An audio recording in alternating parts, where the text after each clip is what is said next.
Hello students, welcome in MKH video series footprints without feet book के। जैसे कि आपको पता है अपने 8 चैप्टर इससे पहले कर लिए। आज अपने इस बुक का 9 चैप्टर करने जा रहे हैं, जो अपना सेकंड लास्ट चैप्टर रहने वाला है इस बुक का। चैप्टर नंबर 9 आज अपने करेंगे फुटप्रिंट्स विदाउट फीट बुक का। इससे पहले ऑलरेडी हमने 8 चैप्टर पढ़ लिए हैं इसके। चैप्टर नंबर 9 है जो उसका नेम है, चैप्टर नंबर 9 का नेम है बोली। चैप्टर नंबर 9 जो है अपना फुटप्रिंट्स विदाउट फीट बुक का, वो क्या है, क्या नेम है उस चैप्टर का? भोली। ठीक है, एक करैक्टर है भोली, उसके ऊपर ये पूरा चैप्टर बेस्ड है। ठीक है, इस चैप्टर को लिखा है के अब्बास ने लिखा है जी। किसने लिखा है? के अब्बास ने लिखा है। और 9 चैप्टर भोली। ठीक है, बात करें इस चैप्टर की, तो इस चैप्टर के अंदर जो मेन कैरेक्टर्स रहने वाले हैं, main characters of this chapter, इस चैप्टर के जो मेन कैरेक्टर रहने वाले हैं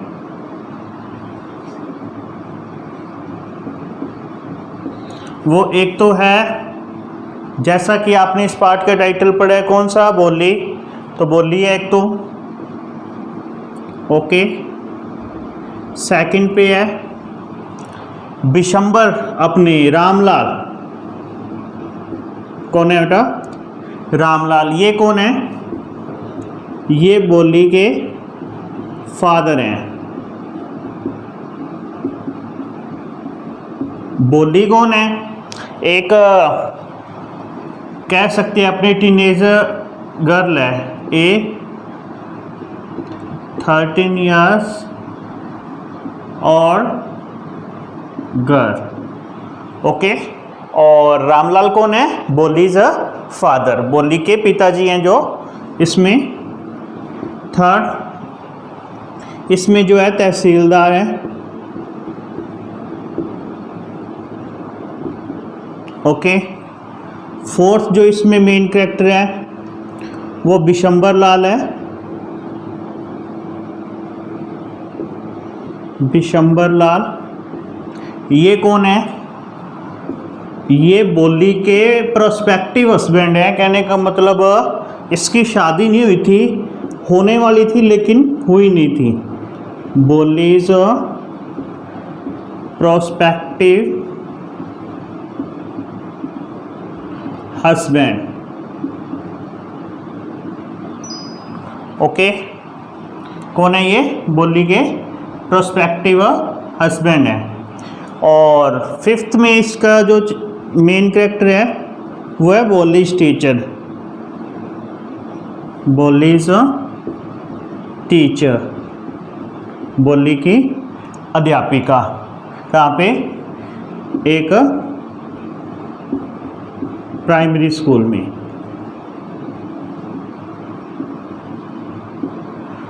ठीक है, तो कैरेक्टर से मैं आपको एक बार फिर पहचान करवा दूं। बोली के अंदर बोली जो है एक 13 इयर्स ओल्ड गर्ल है, एक 13 वर्षीय लड़की है, कह सकते हो एक टीन एज के अंदर है, वो किशोर अवस्था में। रामलाल जो है वो बोलीज के क्या हैं? पिताजी हैं। थर्ड में है तहसीलदार, ओके। और फोर्थ में जो इसका कैरेक्टर है वो बोलीज प्रोस्पेक्टिव हस्बैंड, बोली के संभावित जो पति इस चैप्टर के अंदर होने वाले थे, उनका नाम है बिशंबर लाल। और फिफ्थ में है बोलीज टीचर, एक प्राइमरी स्कूल की टीचर है जिसका नेम क्या है वो नहीं अपने को मालूम। इस चैप्टर में दिया हुआ सिर्फ बोलीज और टीचर के नेम से ही अपने को ज्ञात करना पड़ता है। ठीक है, तो ये अपने इस चैप्टर के बारे में है। अब अपने बात करते हैं इस चैप्टर के अंदर क्या कुछ है। ये तो जैसे कि आपको इसके कैरेक्टर से मैंने पहचान करवाई है। अब अपने पढ़ते हैं इस चैप्टर के बारे में। इस चैप्टर के अंदर क्या कुछ दिया हुआ है। कैरेक्टर सारे आपको पता चल गए होंगे। बोलीज है, रामलाल जो है वो बोलीज के फादर हैं, और उसकी अध्यापिका हो गई, बिशंबर लाल हो गए और तहसीलदार हो गए। ठीक है, बात करें बोली की इस चैप्टर की, तो इस चैप्टर की जो इवेंट है वो ये है, Ramlal had 7 children. Ramlal had 7 children. जो बोली के पिता है रामलाल, उनके कितने बच्चे थे?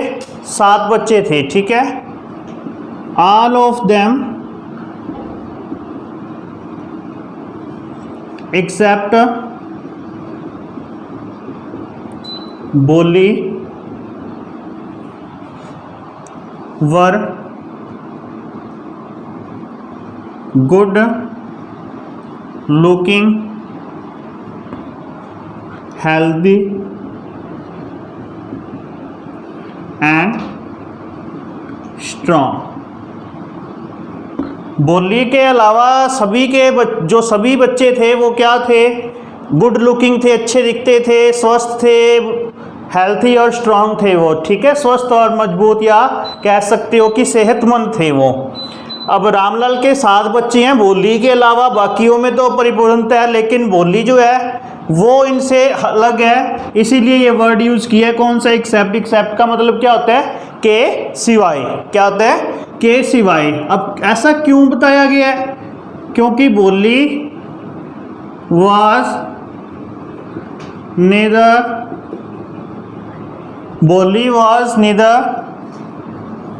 good looking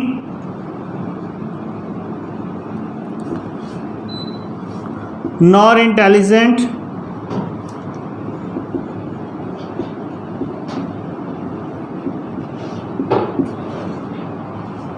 बोली जो थी वो ना ही तो सुंदर दिखती थी और ना ही क्या थी?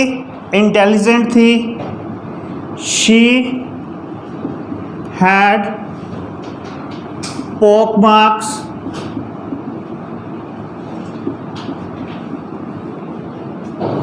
ऑन हर फेस,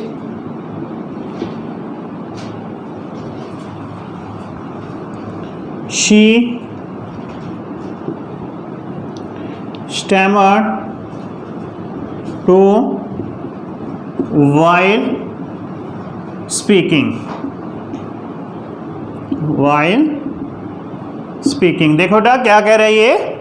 बोली was neither good looking nor intelligent. ना तो बोली क्या थी? सुंदर दिखती थी, और ना ही क्या थी? इंटेलिजेंट थी। शी हैड पोक मार्क्स ऑन हर फेस।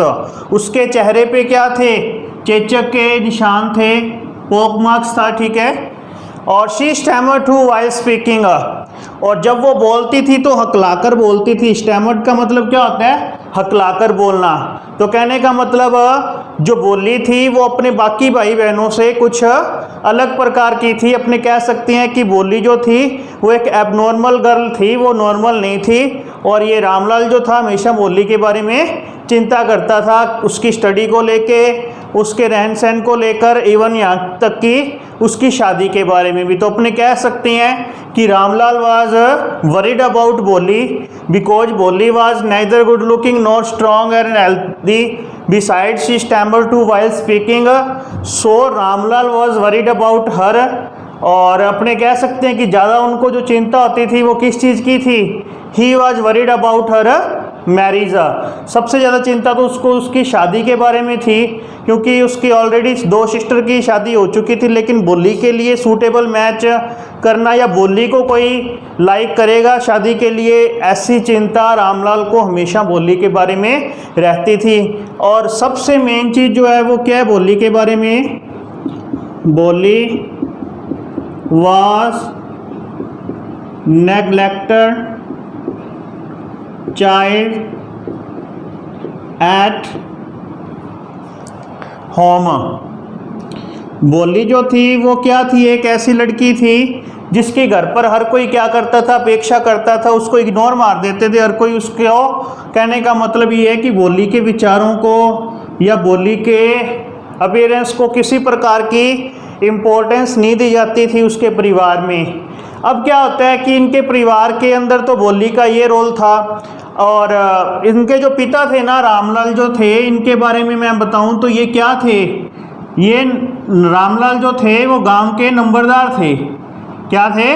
नंबरदार थे। कौन? रामलाल। रामलाल वाज द, अपने यहाँ लिख दूं मैं, नंबरदार।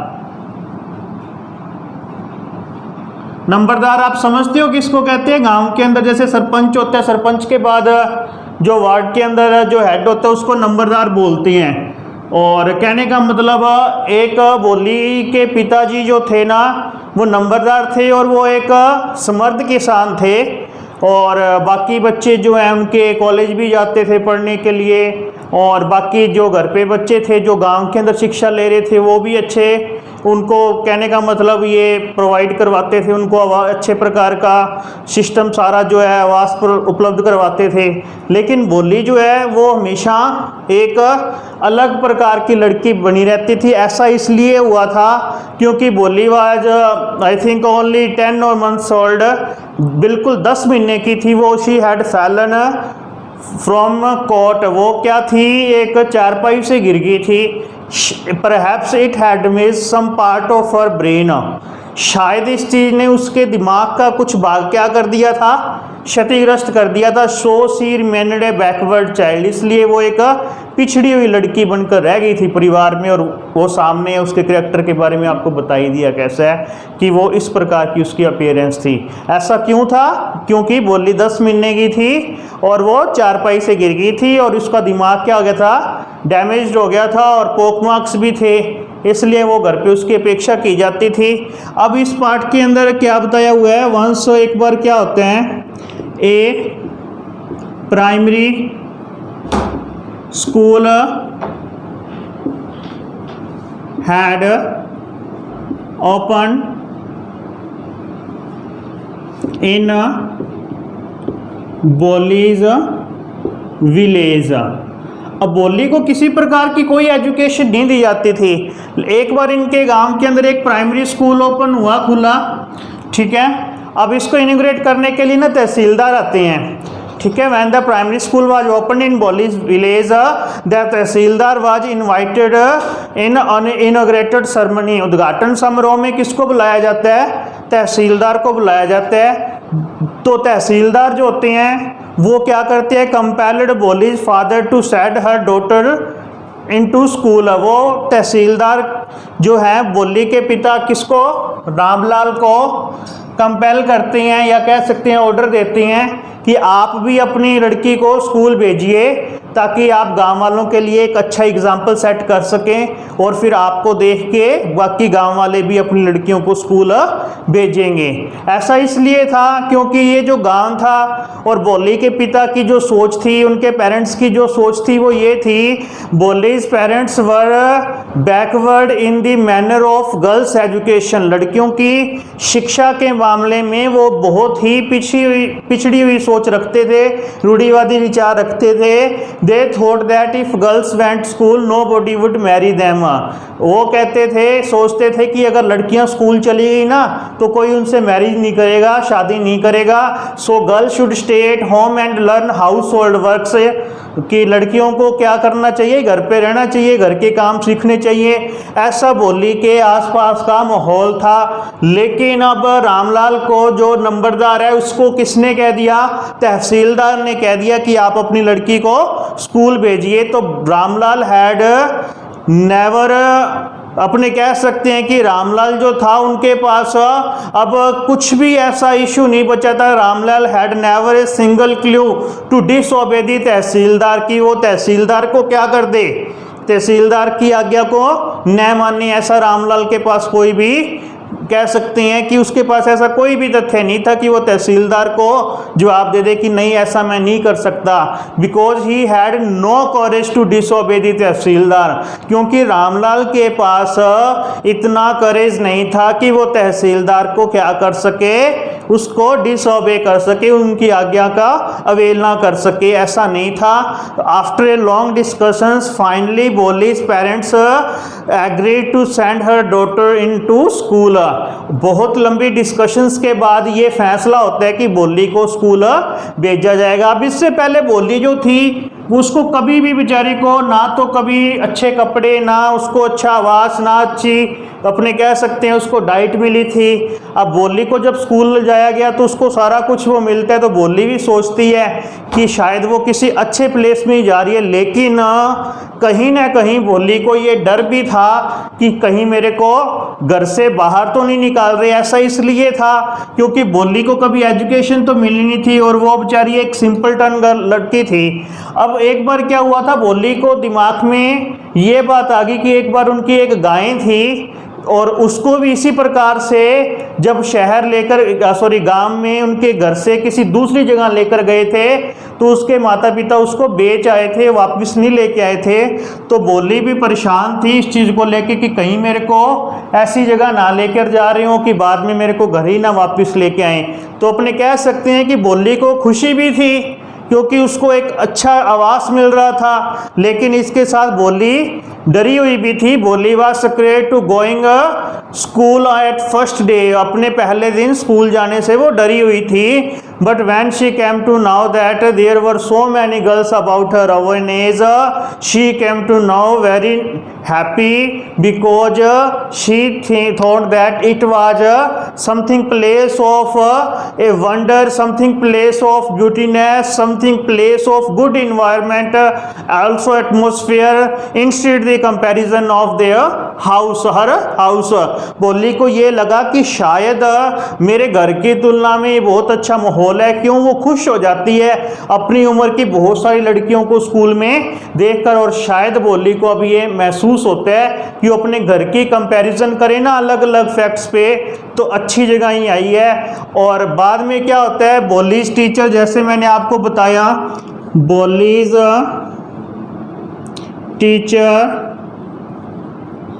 सिंथेटिक बिहेवियर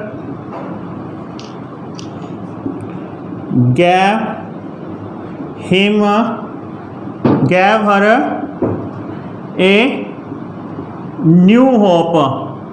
अब बोली की टीचर ने उसको उसके सहानुभूति पूर्वक व्यवहार ने, सिंपैथेटिक बिहेवियर का मतलब होता है सहानुभूति पूर्वक व्यवहार ने बोली को एक नई आशा दे दी और बोली को नए जीवन के लिए तैयार कर दिया। अब जो बोली थी वो क्या हो रही थी, डे बाय डे इम्प्रूव हो रही थी और उसको एजुकेशन भी मिल रहा था। एजुकेशन के साथ साथ उसको एक अच्छा आवास, अच्छा माहौल और उसके विचारों की कीमत भी, कहने का मतलब उसके विचारों को इम्पोर्टेंस मिल रही थी, जो सबसे बहुत ज़्यादा इम्पोर्टेंट थी क्योंकि Bholi was a neglected child at home. जैसा कि बोली के बारे में आपको मैंने इस लाइन में बताया है कि वो घर में एक अपेक्षित लड़की थी, कोई उसके विचारों को मान्यता नहीं मिलती थी। अब टीचर्स जो थे, बोली की जो अध्यापिका थी, उसने उसके जीवन को बदलना स्टार्ट कर दिया। कह सकते हैं कि Bholi's teachers made believe in her self. Bholi की अध्यापिका ने उसके अंदर विश्वास जगाया, ठीक है। She encourage her to speak without stammering. उसने उसको बिना हकलाते हुए बोलना सिखाया, क्योंकि बोली जो थी वो स्टैमर करती थी, हकलाकर बोलती थी। और कह सकते हैं फाइनली बोली changed from A backward child into a good girl, कि आखिरकार टीचर के अथक प्रयासों से बोली जो एक बैकवर्ड चाइल्ड थी वो एक बहुत ही सेल्फ कंटेंटेड लड़की बन गई थी। यहाँ तक मेरे ख्याल से आपको इस चैप्टर के बारे में समझ आ गया होगा। और अब अपने चलते हैं बोली का, यहाँ से हमने सरफेस जो है बोली की जो लाइफ है उसके अंदर हमने अप्स और डाउन देखे कि कहाँ से बोली ने शुरू किया और अपने टीचर्स की सहायता से बोली ने अपने को कैसा कर लिया। अब इस पार्ट की सेकंड इवेंट पे चलते हैं जो इस पार्ट की, इस चैप्टर की मेन इवेंट रहने वाली है।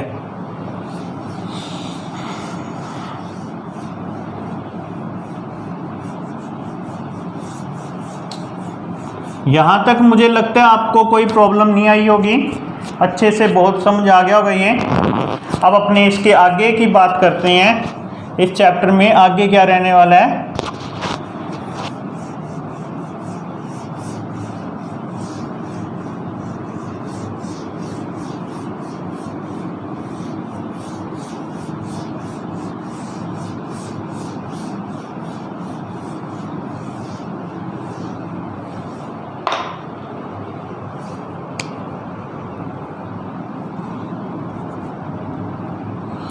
अब बोली जो थी वो चेंज हो गई थी, पहले जैसी नहीं रही थी, लेकिन उनके पेरेंट्स के लिए बोली अब भी वैसी थी, वही उनकी टेंशन्स वरीज बोली को लेकर अभी भी थी।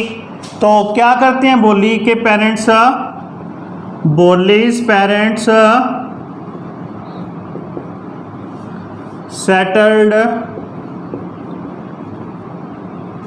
हर marriage with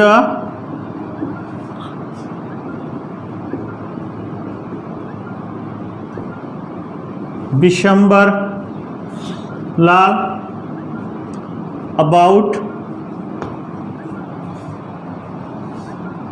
50 years old man.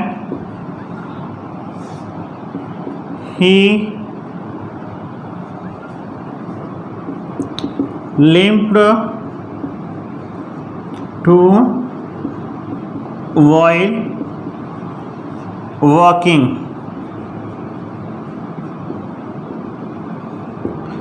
अब क्या होता है कि बोलीज के पेरेंट्स हैं, उसकी जो मैरिज है वो एक 50 साल के व्यक्ति के साथ सेट कर देते हैं। ठीक है, वो क्या होता है कि लिफ्टेड का मतलब क्या होता है, लंगड़ा कर चलना। जब वो चलता था तो वो कहने का मतलब लंगड़ाता था, वो ऐसे व्यक्ति के साथ कर देते हैं। हम बोली एक किशोर बालिका जो शायद अभी शादी की उम्र में भी नहीं हुई और उसका रिश्ता किसके साथ जोड़ देते हैं, 50 साल के व्यक्ति के साथ। ऐसा इसलिए जोड़ देते हैं क्योंकि बोली के पेरेंट्स को तो अब भी बोली क्या लगती है, बैकवर्ड चाइल्ड लगती है कि वो वैसी ही है, लेकिन बोली अब वैसी नहीं थी, बोली में अब बहुत ज़्यादा चेंजेस आ गए थे।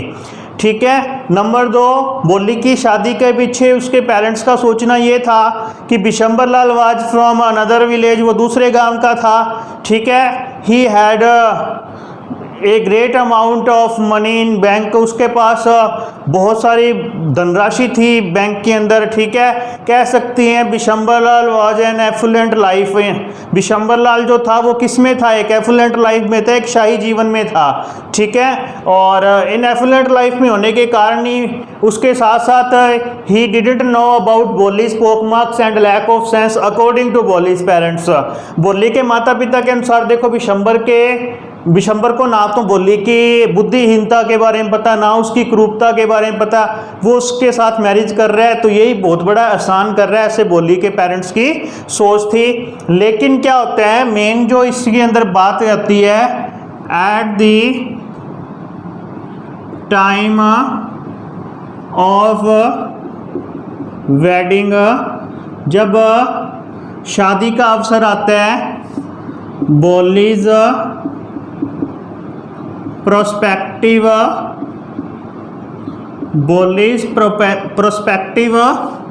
Husband demand 5,000 rupees as a dowry because he thought that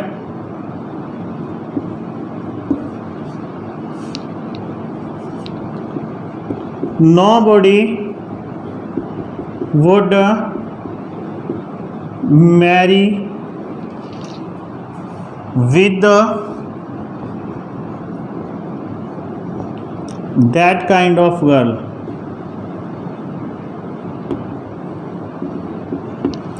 अब बोली के जो प्रोस्पेक्टिव हस्बैंड जी हैं वो बिशंबर लाल जी क्या करते हैं, शादी के अवसर पर बोली के पिता से 5,000 रुपये की मांग करते हैं कि हमें तो 5,000 रुपया दोगे दहेज के तौर पर तो हम बोली से शादी करूंगा मैं, अन्यथा मैं बोली के साथ शादी नहीं करूंगा। ऐसा वो इसलिए सोचता है क्योंकि वो उसके सोचना यही है कि मेरे अलावा बोली जैसी लड़की से कोई शादी करेगा भी नहीं। लेकिन क्या होता है कि जैसे जैसे रामलाल जो है उसके आगे मिन्नतें करता है, क्योंकि अब उसकी इज्जत का सवाल था। जैसा कि रामलाल उसके साथ हर संभव प्रयास करता है मोल भाव करने का, कम करने का, ठीक है, लेकिन फाइनली जो है रामलाल को अपनी इज्जत की खातिर, हालांकि इस चीज़ के अंदर किस प्रकार की इज्जत है वो रामलाल की सोच है, लेकिन रामलाल के अकॉर्डिंग कि अब उसकी इज्जत का सवाल था सॉरी, तो वो क्या करते हैं, उसको 5,000 रुपये देने के लिए राजी हो जाते हैं, क्योंकि उनको लगता है कि बोली जैसी लड़की से वैसे भी कोई शादी नहीं करेगा। तो क्या होता है कि बोली जो कभी जीवन में कभी नहीं बोली थी, आज वो शादी के टाइम जो है इस प्रकार के व्यक्ति के साथ शादी करने से मना कर देती है। Bholi refuse to marry with Bishambarlal because she thought that she would never going to marry with that kind of person who was a mean and a coward person। बोली कहती कि मैं ऐसे व्यक्ति से शादी नहीं करूंगी। यहाँ पर वो 2 वर्ड यूज करती है, एक तो कौन सा, मीन। मीन का मतलब आप लालची कह सकते हो, स्वार्थी कह सकते हो, और कोवर्ड मतलब डरपोक। और बाकी तो करेक्टर मैंने आपको बिशंबर का बता ही दिया कि वो लिम्प भी करता है और 50 ईयर्स ओल्ड भी है। तो बोली इस मीन, कोवर्ड और कंटेम्प्टेबल व्यक्ति से शादी करने से मना कर देती है, और वो डिसीजन करती है, ये फाइनल करती है कि वो अनमैरिड रह जाएगी, लेकिन इस प्रकार के व्यक्ति से शादी नहीं करेगी। और पेरेंट्स को भी ये संभावना देती है, if you are worried about my marriage and upcoming life की, यदि आप मेरी शादी के बारे में या फिर मेरे आने वाले जीवन के बारे में चिंतित हो, then I would like to promise with you, तब मैं तुम्हारे साथ इस प्रकार का प्रॉमिस करना पसंद करती हूँ। I would manage to live my living by working on a primary schools in which school she had herself read, कि मैं आप अपनी आजीविका इस प्रकार से खुद चला लूँगी वहाँ पर पढ़ाकर जहाँ पर वो खुद पढ़ी थी, उस स्कूल में पढ़ाकर मैं अपना जीवन यापन कर लूँगी, और मैं तुम्हारे को भी, मैं अपने को भी मैनेज कर लूँगी और तुम्हारे को भी सर्व करूँगी, तुम्हारी सेवा करूँगी, ऐसा वो अपने पेरेंट्स से कहती है। Bholi's parents were greatly shocked because they never hear to Bholi speaking like that in recent days और रिसेंट ईयर्स। बोली के माता पिता जो होते हैं बोली को इस प्रकार बोलता हुआ देख के शॉक्ड रह जाते हैं, क्योंकि उन्होंने बोली को कभी इस प्रकार से बोलता हुआ कभी नहीं देखा था जीवन में। और ऐसा सिर्फ और सिर्फ एजुकेशन से ही बोली एक सेल्फ कंटेंटेड, या कह सकते हैं कि एक बैकवर्ड चाइल्ड से from A backward child into a good girl into A self contented girl के रूप में चेंज हुई थी, जिसके अंदर उसके अध्यापिका का जो रोल था वो बहुत ही ज़्यादा बड़ा था। तो अपने कह सकते हैं, क्या अपने ये लाइन बोल सकते हैं, Bholi's teacher played an important